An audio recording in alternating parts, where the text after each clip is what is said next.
Just a few housekeeping things. There's a pretty severe delay between what I'm saying and when you hear it. So I'm trying to listen to myself to know where you are and talk to you at the same time. So if I start to get a little confused, that's what's happening. On top of that, if you can't hear me or you can't see me for some reason, just let me know. I'm going to be glancing at the computer a lot because I'm trying to follow along with your comments as well. So if I seem distracted by that, I'm trying to communicate in a different fashion.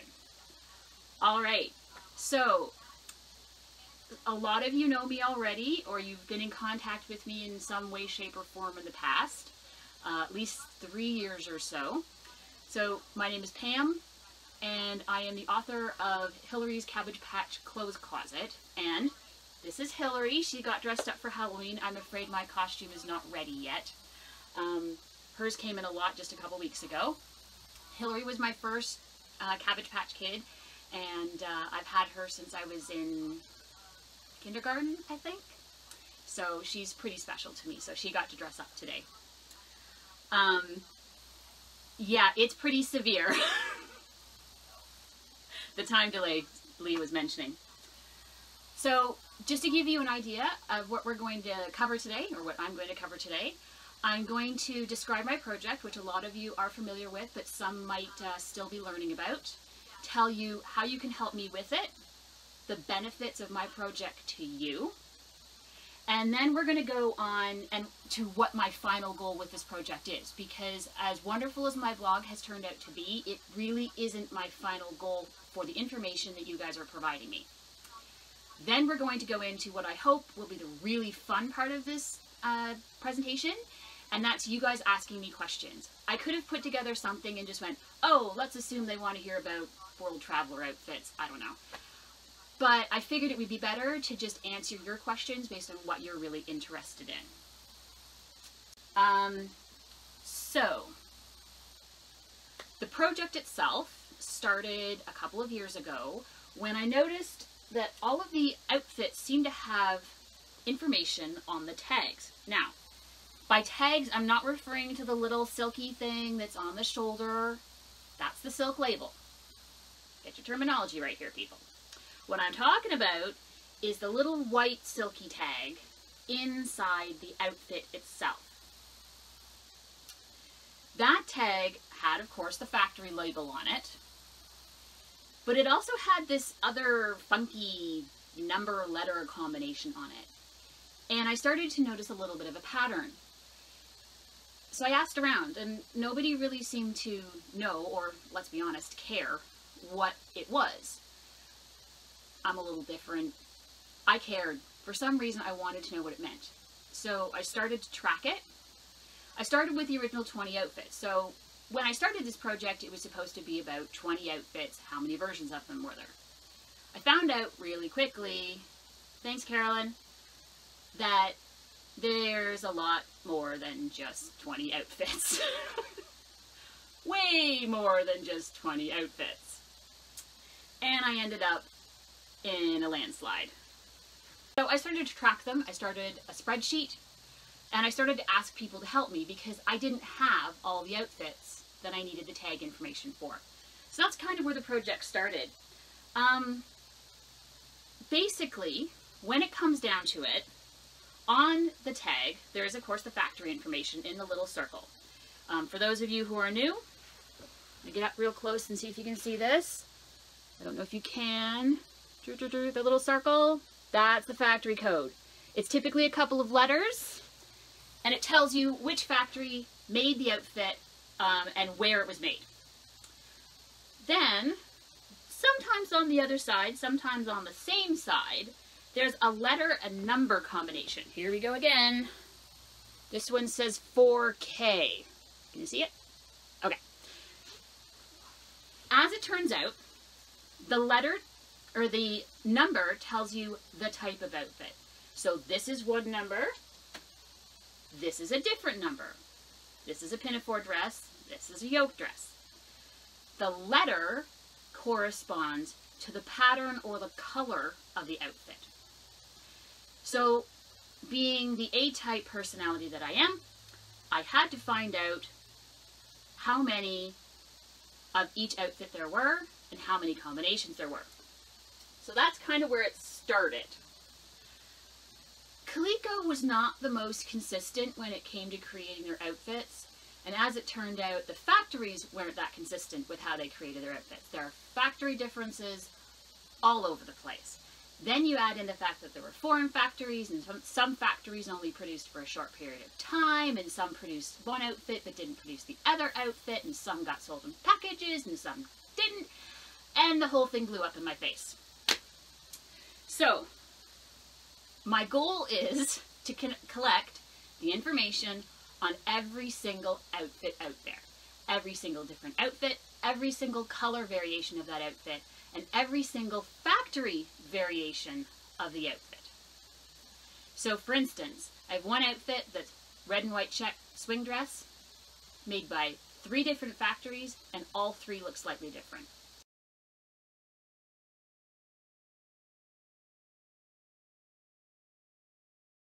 So I want to record all 3. And that brings me to my point. Why is this information useful to you?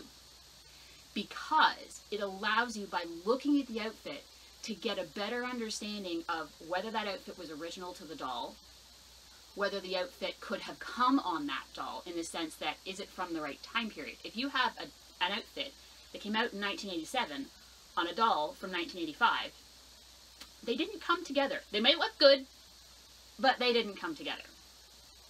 So, that's some of the information. I find it really useful when I'm trying to buy online. It gives me some indication ahead of time what I'm potentially going to get if I can't ask a lot of questions. Because of the factory variations, you can tell sometimes, is it a Taiwanese outfit versus a Chinese outfit, because there are certain differences that are specific to the outfits from the Taiwanese factories rather than the Chinese factories or the Korean factories. So that information is really, really useful, especially when you're trying to find things online or buy things online.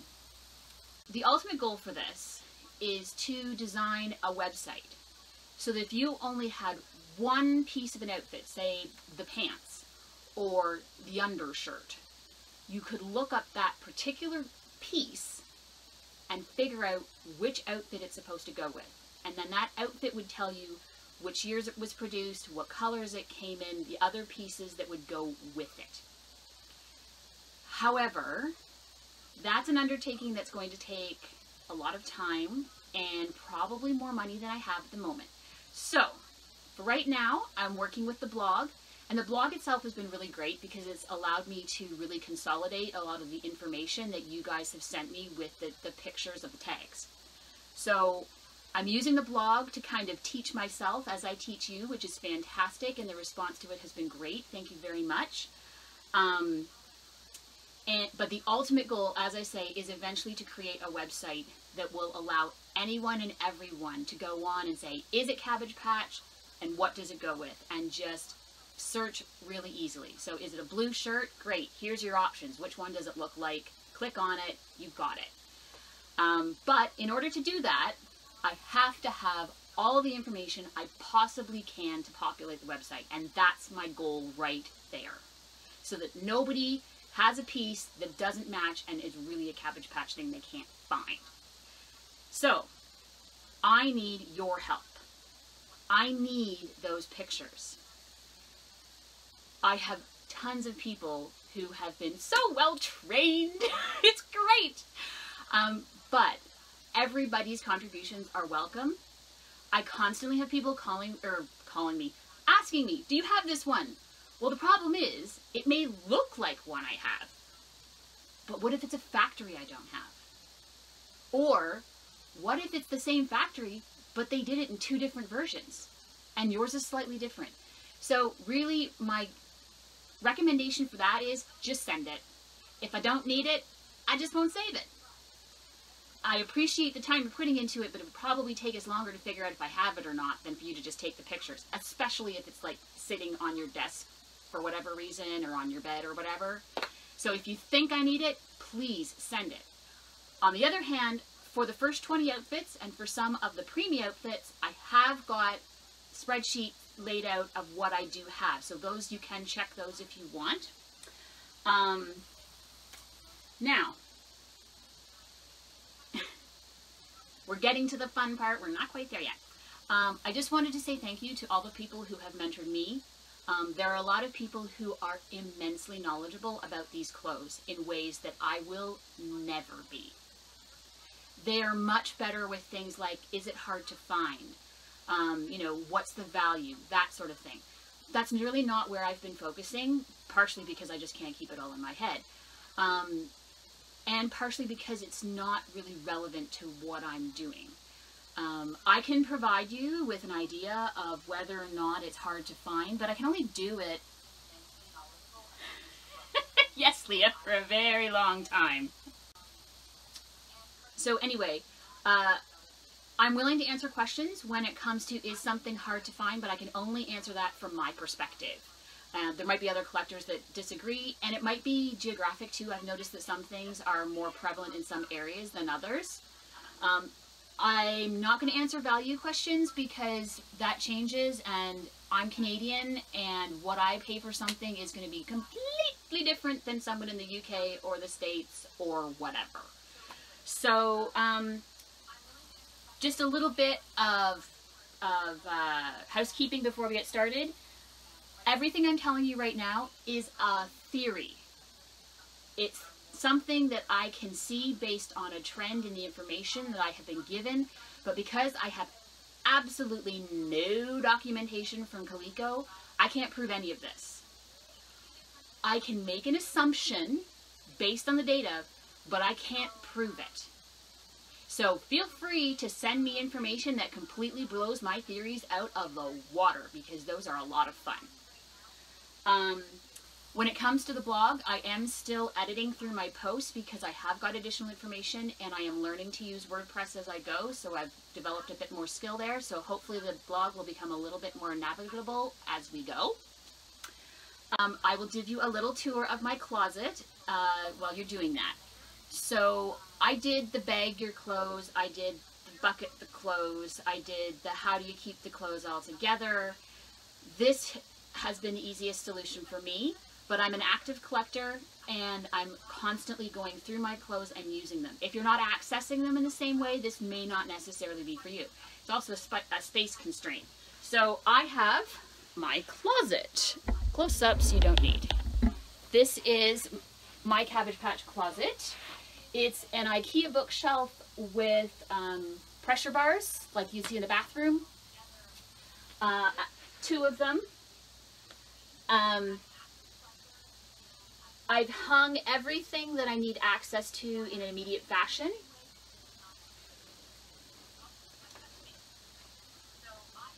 Oh, I picked the one that's problematic. Okay. So each is on its own hanger. They're baby children hangers I've bought at the dollar store. I've had to cut each of them to make them small enough to fit. So I cut the ends, the bottom piece off, shortened it, and then sanded off the ends so there was nothing to catch, because they are actually too big for Cabbage Patch clothing if you don't do that. Each one, I've just got a little piece of cardboard with some holes punched in it. This has got the factory code written on it, so it's really easy for me to find an outfit if I want to match it up to a kid when it comes to their factory. And all of the pieces to the outfit are on the same hanger. So if you look underneath here, I've actually tied some ribbon and a little bull clip that holds the pants. And the hat is tied to the back. I do have, in some instances, I'll have the shoes attached in a baggie on the back.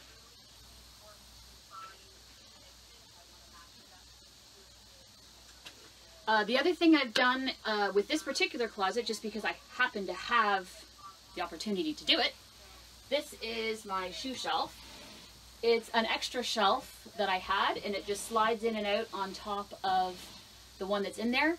And I get 2 layers of shoes in there, and that works out really well. Now, if I pull it all the way out and I dump them on the floor, that doesn't work so well, but I've got a lot of practice on not doing that. I do have another smaller closet down over here and another bookshelf. It's got all my beanie butt clothing and some of the smaller stuff. Hi, Green. Thanks for coming. It'll be taped afterwards so you can watch it if you need to. If you have a question, put it up and make sure so I can make sure I can answer it, even if you're not here, okay? I do have a few things, of course, in buckets and different things like that. There's a bit of overflow, but these are the things that I access on a regular basis. So that's my closet. Anybody? Leah, contributions that blew my mind. Oh, definitely. I mean, in some cases, it's just the sheer size, the number of pictures people were able to send me. One person pretty much went through her entire collection and sent me every tag she had, and it was just amazing. In terms of rethinking the theories, yeah, pretty much every time someone sends me something, you know, finding out that the factory variations even existed was a huge surprise. I mean, you would think that the company would want to make sure all their stuff was consistent. Well, apparently not. And it wasn't just small stuff. It wasn't just, oh, you know, this fabric is a slightly different shade of red than this fabric. It was huge differences. So that was a huge, huge surprise. And any number of things. You know, people would send me something like, well, that goes that theory. Okay, here's the new one. In terms of the coolest contribution, I think the most fun I have is when people send me something and they haven't got a clue what they got. You know, they have something that's really, really amazing and they don't know it, and you tell them, they're so excited. You know, the person who sent me the random Jesmar Preemie outfit in navy or in forest green that, you know, no one's actually seen in person was just like, blow my mind. That was amazing. Carolyn, you were asking about the bar. It's actually a bathroom bar. The pressure bars, you can get them in different sizes and in different types. The one down in the little Beanie Butt clothing one is a kind of a thin metal version. This one's more of a heavy duty one. It's meant for your shower curtains, that kind of thing. I get them in the bathroom section at the Walmart.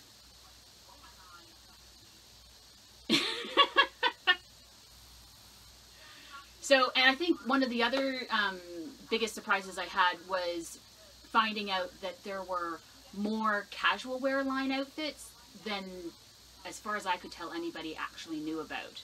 I mean, we all knew about the regular 6, but then I was like, where did this yellow thing come from? It's not even described in the literature from the 80s. Where did it come from?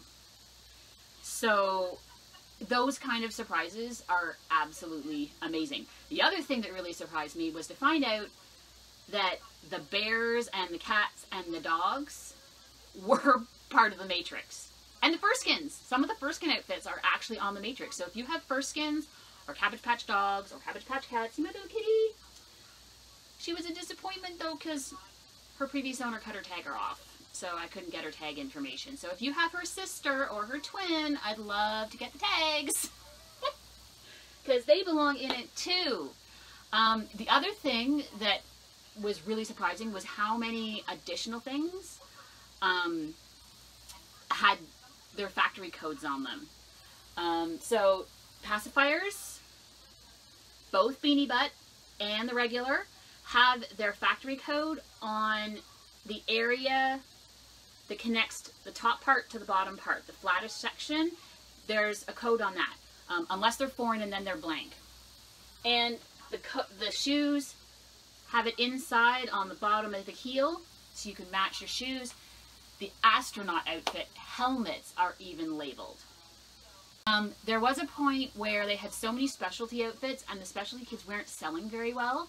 From what we can determine, and again, this is a theory, they started just mishmashing stuff up. So you get random combinations of twins with lion costumes that are Jesmar kids in a Canadian twin box. It's really weird. Having said that, some of the combinations are because there were tricky little buyers when they first came out who would actually go through and switch the outfits on the dolls in the store. So sometimes even if it's mint in box from the store, whether it came that way can be questionable. Sometimes you really have to go with the plastic tape on it. Yeah, 85 and 86 were the big time periods for that. But even a little bit later on, Leah, you'll find some of the 87 and 88 outfits on the wrong kids. So sometimes you'll find the Cornsilk outfits that came out only on Cornsilk kids originally on regular kids later on in 87 and 86. So they didn't have to do it as much, but it did still continue. They used it probably just to get rid of leftover stock after a while. I should mention, on the blog, on the right-hand side, there's a list of pages, and that's some static information, so that if you're looking for information on factories, if you're looking at information on just pictures of the different series, that's a good place to take a look first.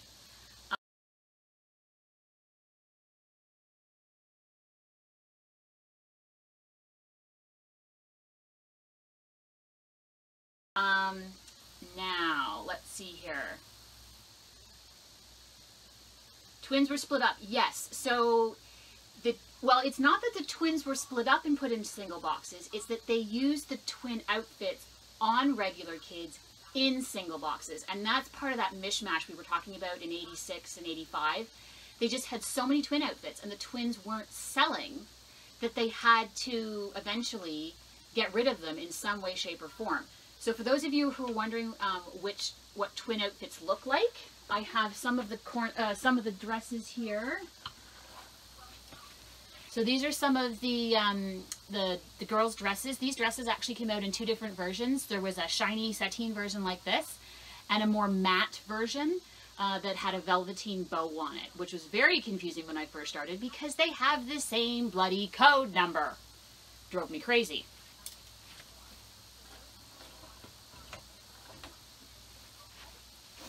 Now, I think somebody mentioned earlier about Cornsilks. The Cornsilk outfits are incredibly confusing. There's 3 different runs of them, and one I don't actually know a whole lot about. Yeah, there are some twin outfits that are very hard to find, and what I'm thinking happened, I'll go back to Cornsilk.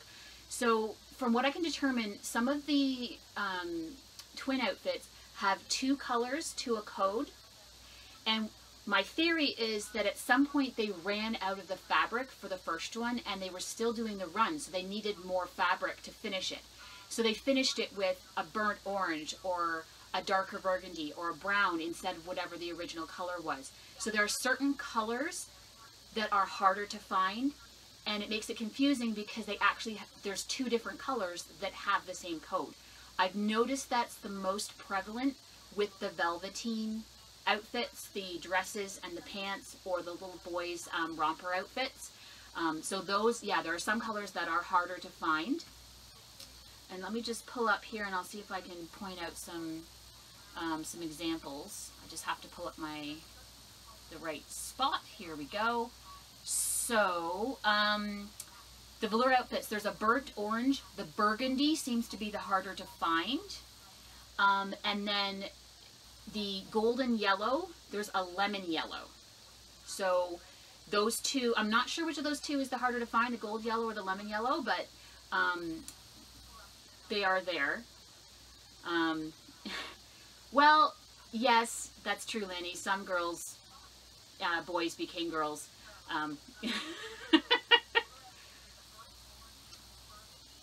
Now, Leah, are you asking about the number of outfits overall?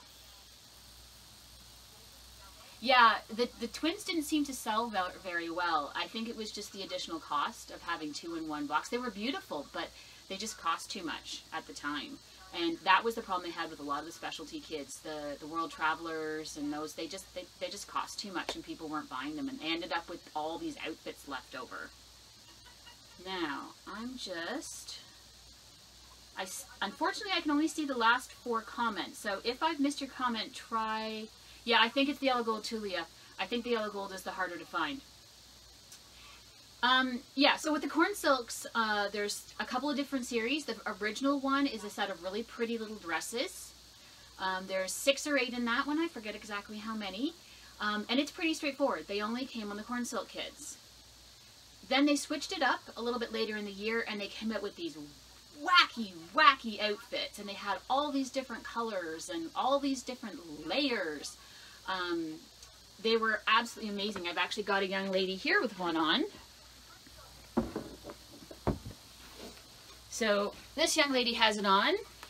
She's got a top, she's got a knitted top, she's got a blouse underneath, she's got a skirt, she's got pants underneath.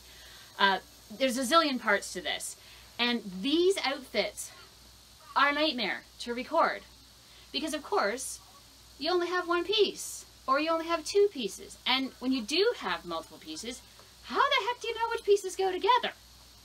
So one of the reasons I ask for what I call the pieces picture is because in a lot of cases I can't see what's underneath to know what's supposed to go with it. Is it underpants? Is it a diaper? Is it panties? Is it nothing?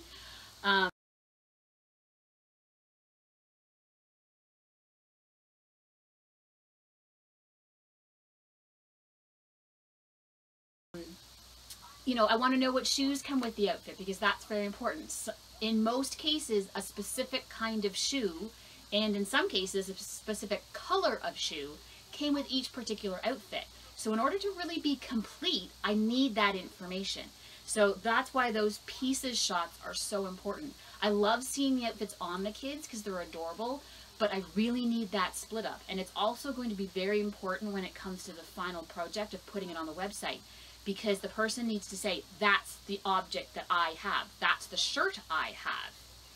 But if they can't see the shirt, they won't know. And unfortunately, especially with these ones, the patterns are all over the place. Nothing matches, the colors don't match. It's so easy to get them confused. The next series of Cornsilk outfits were more of a velveteen setup. So they were more like this one here. They came in a couple of different really nice fabrics, so a velveteen, sateen, that kind of thing. The confusing part about these ones is that they then turned around and created exactly the same series directly after it in number for the regular kids that look just like these ones, but they're made with regular cotton materials. Very confusing. The last series looks a lot like these outfits, and I don't know much about them. Unfortunately, they're very hard to find, and I haven't got a lot of tag information on them. I'm not even sure how many are in that series right now. So if you have any tag information for the 760s series of Cornsilk outfits, I would love to get them. All right, let's go see what you guys have been chatting about. Glasses. Ooh, glasses are a good question. And the glasses don't have factory information.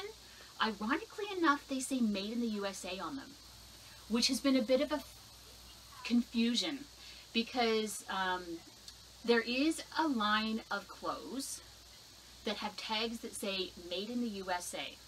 There's no factory information on them. There's no code information on them. But the tags say made in the USA. Now, and part of that series is exactly the same tag that doesn't say made in the USA. So it's kind of confusing. They're structurally a little different. The fabrics are different. They're just not quite the same. And I'll be very honest, they're generally not as good quality. We don't know where they were made. We don't know when they were made. We don't know why they were made. They're just there. There is a blog post on those outfits. So it was really interesting to find out that some of the accessories actually say made in the USA on them. So there's something of a theory rolling around in my head that said some of those extraneous bits were actually added once they got to the States. They were made in the States. So if you have any information about that, I'd love to know that too. Yeah, it's interesting that they weren't made outside the States the way everything else was, but they were put on them here. So it was really interesting.